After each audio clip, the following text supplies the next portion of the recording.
Hello ನಮಸ್ಕಾರ, ನೀವು ನೋಡ್ತಾ ಇದ್ದೀರಾ ಇಂಡಿಯಾ ಫಸ್ಟ್. ನಾನು ರಕ್ಷತ್ ಶೆಟ್ಟಿ. ಈಗ ಹೆಡ್ಲೈನ್ಸ್. ಬರ ಹೋರಾಟದಲ್ಲಿ ರಾಜ್ಯ ಸರ್ಕಾರಕ್ಕೆ ಜಯ ಸಿಕ್ಕಿದೆ. ಸುಪ್ರೀಂಗೆ ಕೊಟ್ಟ ಮಾತಿನಂತೆ ಪರಿಹಾರ ಬಿಡುಗಡೆಯಾಗಿದೆ. ಆದರೆ ಕರ್ನಾಟಕ ಕೇಳಿದ್ದು 18,000 ಕೋಟಿ, ಕೇಂದ್ರ ಕೊಟ್ಟಿದ್ದು 3,454 ಕೋಟಿ. ಹೀಗಾಗಿ ಬಾಕಿ ಪರಿಹಾರಕ್ಕಾಗಿ ಹೋರಾಟ ಅಂತ ರಾಜ್ಯ ಸರ್ಕಾರ ಹೇಳ್ತಾ ಇದೆ. ಎಲ್ಲರ ಚಿತ್ತ ಈಗ ಉತ್ತರದತ್ತ, ದಕ್ಷಿಣದ ಬಳಿಕ ಕಿತ್ತೂರು ಕಲ್ಯಾಣದತ್ತ. ಪ್ರಧಾನಿ ಮೋದಿ ದಂಡಯಾತ್ರೆ ಹಮ್ಮಿಕೊಂಡಿದ್ದಾರೆ. ನಾಳೆ ಒಟ್ಟು 4 ಕ್ಷೇತ್ರಕ್ಕೆ ಲಗ್ಗೆ ಹಾಕ್ತಾ ಇದ್ದು ಬೆಳಗಾವಿ, ಶಿರಸಿ, ದಾವಣಗೆರೆ, ಬಳ್ಳಾರಿ ಕಣದಲ್ಲಿ ಅಬ್ಬರಿಸೋದಕ್ಕಿದ್ದಾರೆ. ನಾಡಿದ್ದು ಬಾಗಲಕೋಟೆಯಲ್ಲಿ ಮತ ಬೇಟೆಯಾಡಲಿದ್ದಾರೆ.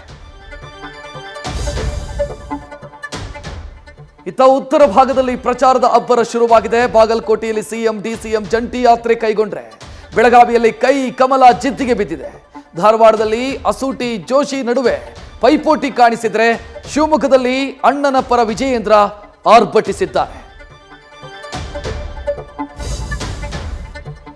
ಅತ್ತ ಎರಡನೇ ಸುತ್ತಿನ ಪ್ರಚಾರ ಬಿರುಸು ಪಡೆದಿದ್ರೆ ಇತ್ತ ಮೊದಲ ಹಂತದ ಅಗ್ನಿ ಪರೀಕ್ಷೆ ಮುಗಿಸಿದ ಅಭ್ಯರ್ಥಿಗಳು ರಿಲ್ಯಾಕ್ಸ್ ಮೂಡಿಗೆ ಜಾರಿದ್ದಾರೆ.